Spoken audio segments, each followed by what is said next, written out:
When it comes to sports on a global scale, Canada is a very weird country because we are one of the few countries on earth where soccer or football is not the number one most popular sport. Well, it is the most played sport amongst children and people throughout the country. Most of that is just at a grassroots house league level, and very few continue on to the sport and play with the intention of going professional.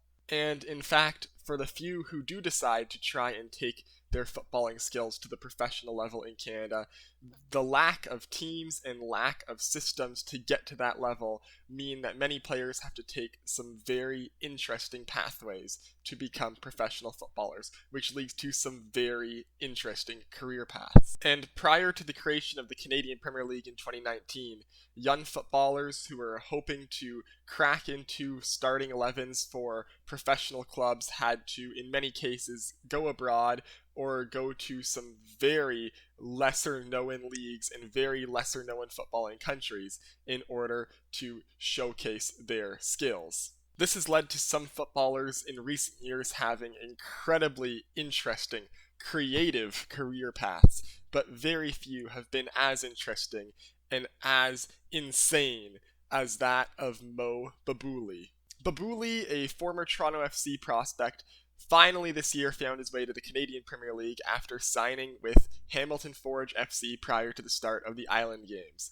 But how he got there is a very interesting story and one of the most insane in professional soccer. Molham Babouli was born in 1993 in the United Arab Emirates before moving to Canada at the age of 3. He grew up in the Toronto area, playing his youth soccer at Dixie Soccer Club before moving to the US to play for Georgia State Perimeter College. After 2 years at the Perimeter College at Georgia State, he came back to Canada to play with Sheridan College in 2013 and 2014, winning the CCAA Canadian Collegiate Athletic Association National Championship in 2014.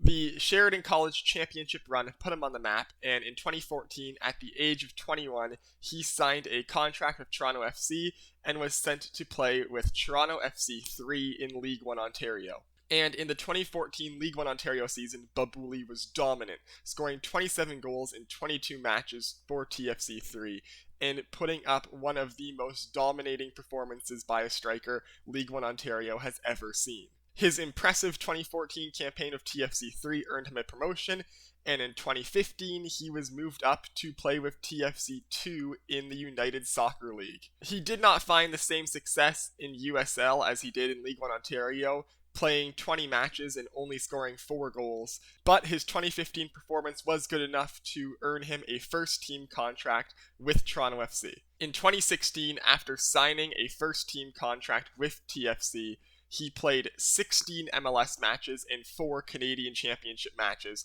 for the Major League Soccer squad.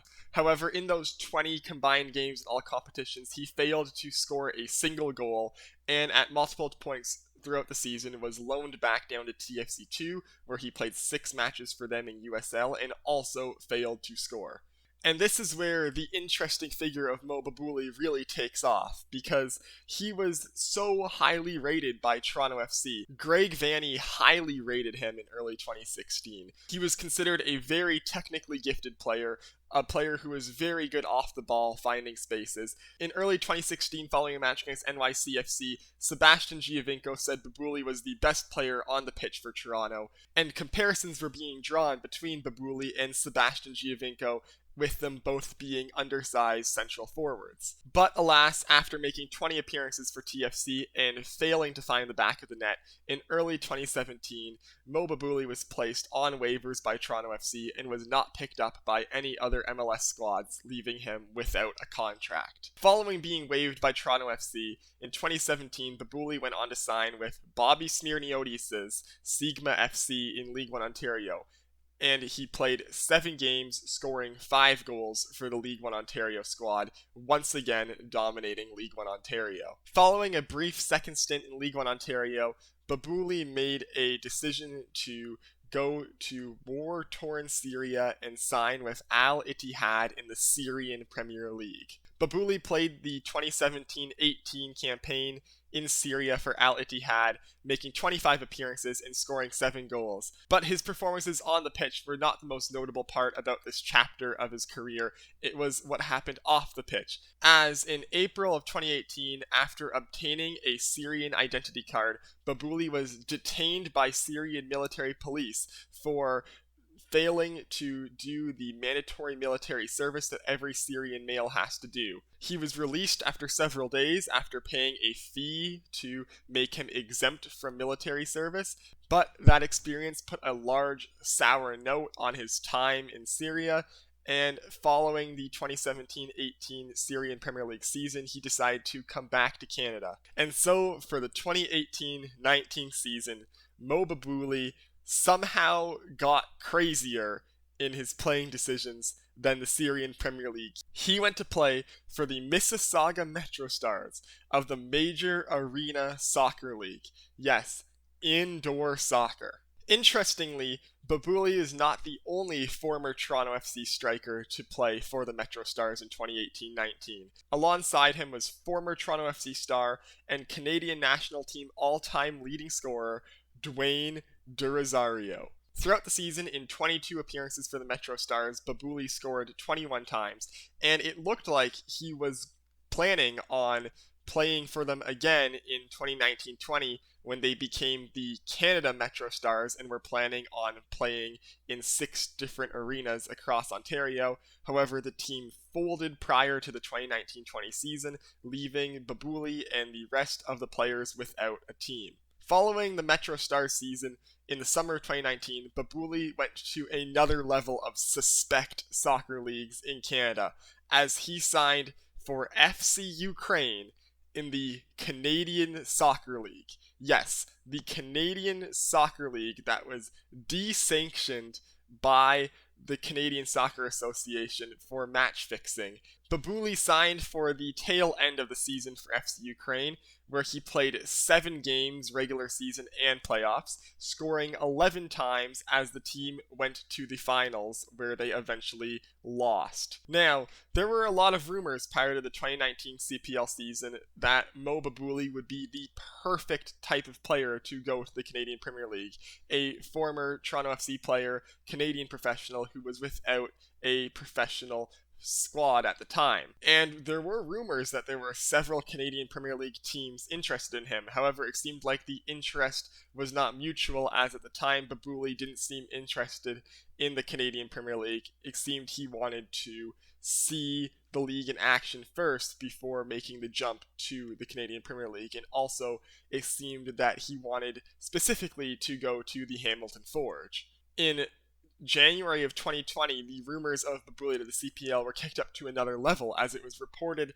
that he was training with York 9 to start off the year. And while York was looking for Babouli's signature, he seemed set on playing for Bobby Smirniotis yet again, and eventually, prior to the 2020 Island Games, he signed with Hamilton Forge FC, finally rejoining Bobby Smirniotis and finally making the jump to the Canadian Premier League. And in the Forge's season opener, he made an appearance as a substitute, made a decent play to get the hockey assist on Kyle Becker's diving header goal, and he looked like someone who could be a solid player in the Canadian Premier League, which was a questionable thing to see if he could do, as he hadn't played full 11v11 professional football since 2017-18 in Syria.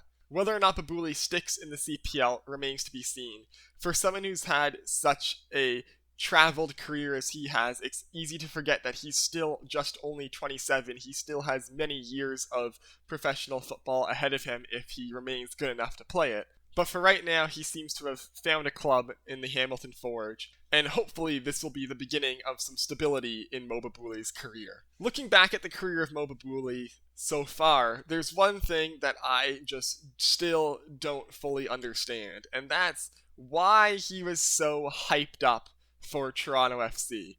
He played 20 games, yes, he had flashes, but he just did not score, and even the year before, in USL, he only had 4 goals in 20 appearances. It's not like he tore up USL. Some theories I have on why he was so hyped up was he had that incredibly strong showing for TFC3 in 2014. 27 goals and 22 appearances in any league is no easy feat. But I think the biggest thing is that he, at the time especially, was a rare local talent to crack the starting lineup for Toronto FC, a rare local talent to play for Toronto FC. Just in general, not very many homegrown players play for Toronto FC, and even less so of young players who grew up in the Toronto area. So I feel like there was a large local contingency of people wanting to see the local boy succeed for Toronto FC, especially in a striking goal-scoring role. Also, it doesn't hurt that his name in itself is just a very memorable, fun thing to say, Mo Babouli. And also, when he played for TFC3, his haircut was something else, and he just was very visible on the pitch. He stood out on the pitch because of his haircut. He had a very memorable name. And so I think the combination of all of that made him just a more recognizable figure and someone who fans of TFC generally wanted to see succeed. So there you have it, from Canadian college to Syria to indoor soccer, and finally now to the Canadian Premier League. That is the crazy career of the man, the myth, the legend, Mo Babouli.